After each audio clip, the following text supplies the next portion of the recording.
Hello, welcome to this fourth episode dedicated to making 10 video transitions using Adobe Premiere Pro CC.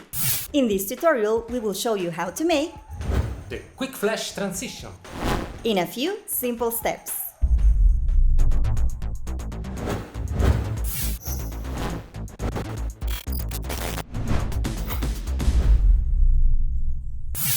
Our Quick Flash transition lasts for 10 frames.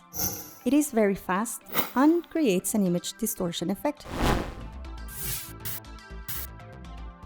Max at the computer. Francesca the voice. Let's start!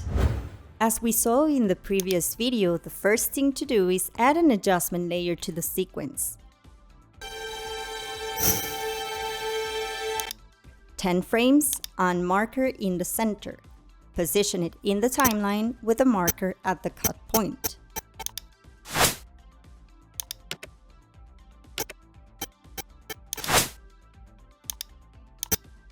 To make this transition, we will need only one effect, ProCamp. We insert the ProCamp effect in the adjustment layer. Set the default values of brightness at clip start and end. We set the value 90 to the center where the cut point is.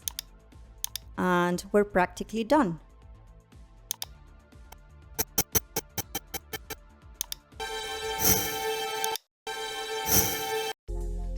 We got a quick flash.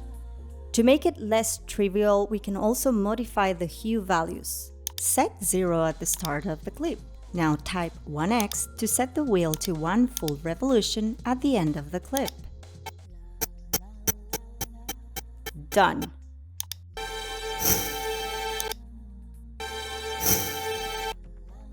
In a very short time, we have created another great effect that you will be able to use in your projects.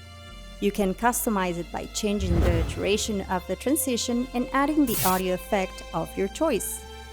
In the next video, we will see how to make the fifth video transition the lens flare. If you like this video, don't forget to put a like and subscribe to the channel to stay up to date. Thank you for your attention and we look forward to seeing you in the next video.